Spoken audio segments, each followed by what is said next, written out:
Hello, and welcome to the Motivated to Marry show with relationship expert Amy Schoen. I'm your host, Carrie Roldan.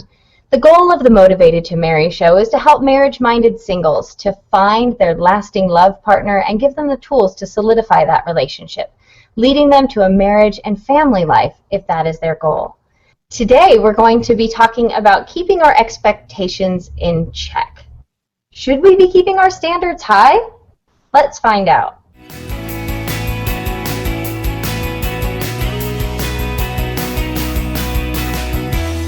Welcome back, everybody, to the Motivated to Marry show with relationship expert Amy Schoen. And today, my question for her is about our expectations.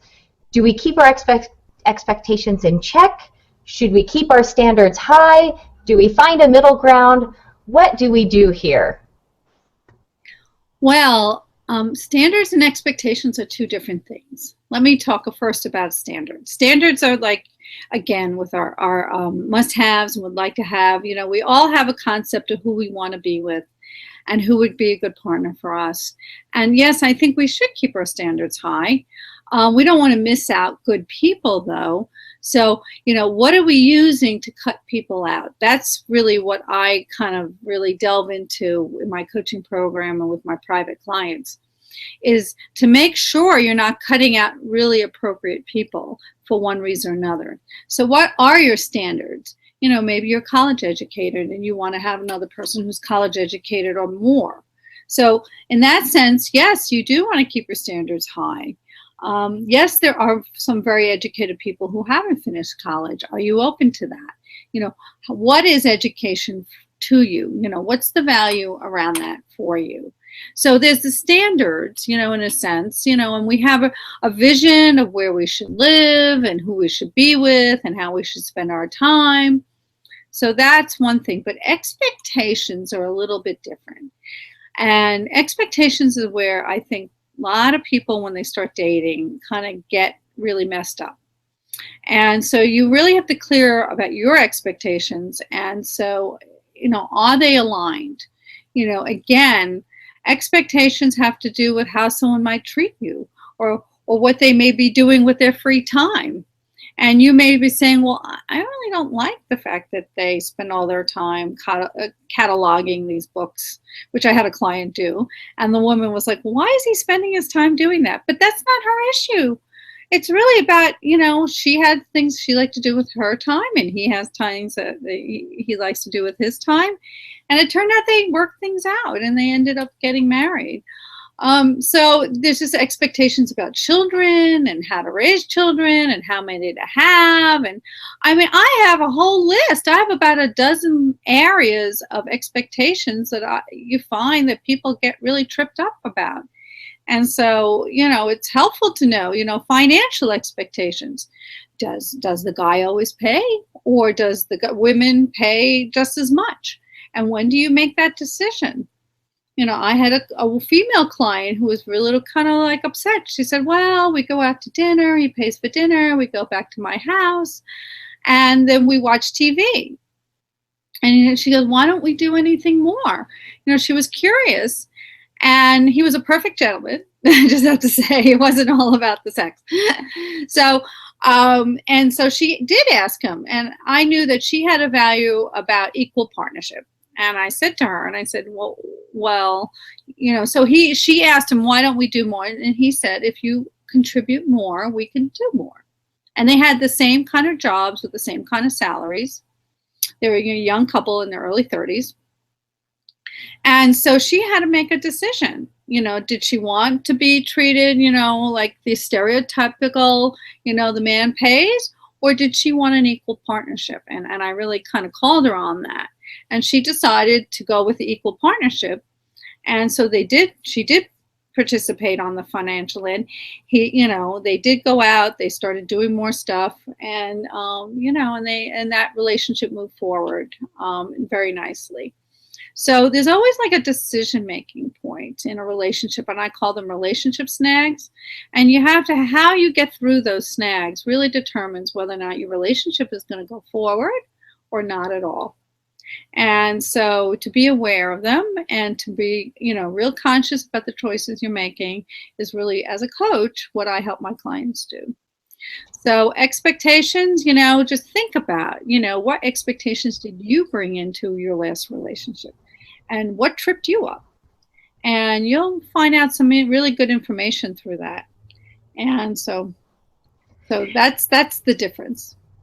So what I'm hearing you say, and just point of clarification for myself, is that it is important to keep our standards high, or our standards what they are. We all have our standards. Let's say realistic. Okay, realistic. I like that. But when you say keep your expectations in check, it's not about necessarily lowering your expectations, as it is just about recognizing what your expectations are and then making a decision about that. Am I getting that right? Exactly. Yeah. Are they appropriate? And are they something that you can live with? And is this something that you can build a relationship on? Oh my gosh, I love it. I'm getting so much clarity in this conversation with you, which I think is so fun because I'm happily married, but I'm loving the conversation and recognizing how these principles that you're talking about applying to dating are so applicable to every. I had a woman read one of my books, the Get It Right This Time book, and she was married. She was actually my editor, and she said, "Oh my God, I found so many useful things in here. I should remember this, or I should practice this, or things that we forget. We haven't taken our driver's test in a very long time, and if we had to take a driver's test and all the things we had to review to drive safely and be good drivers, it would help us all." So the same thing with relationships. We need to remind ourselves how to be good to our partners and how to treat them well and how to have healthy relationships. Yes, and healthy expectations at that. So I know you've got me thinking about some of my own stuff, and especially sometimes my unrealistic expectations of my children. So thank you for that, Amy. Not your husband, right? No.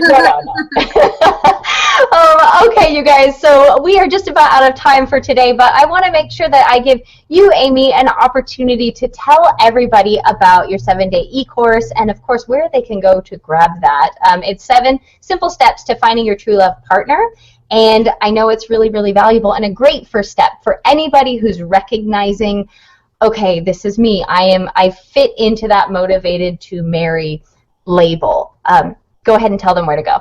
Sure, they can go to my site, which is motivatedtomarry.com, and on the front page, on the home page, you'll see the 7-day e-course, 7 steps for finding a true love partner.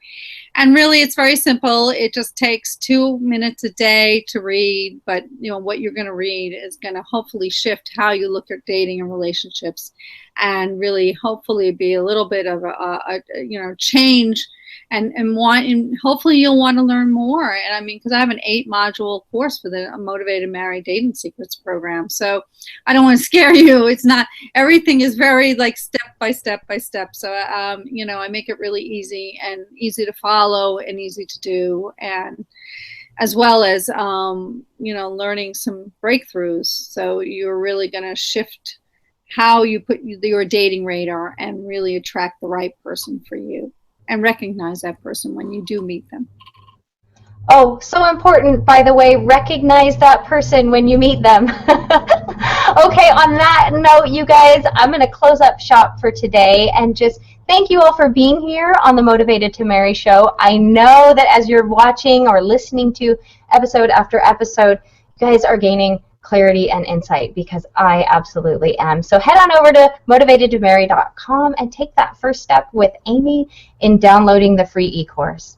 All right, you guys, thanks for being here, and thank you, Amy, for being here. We'll see you next time. Thanks, Carrie.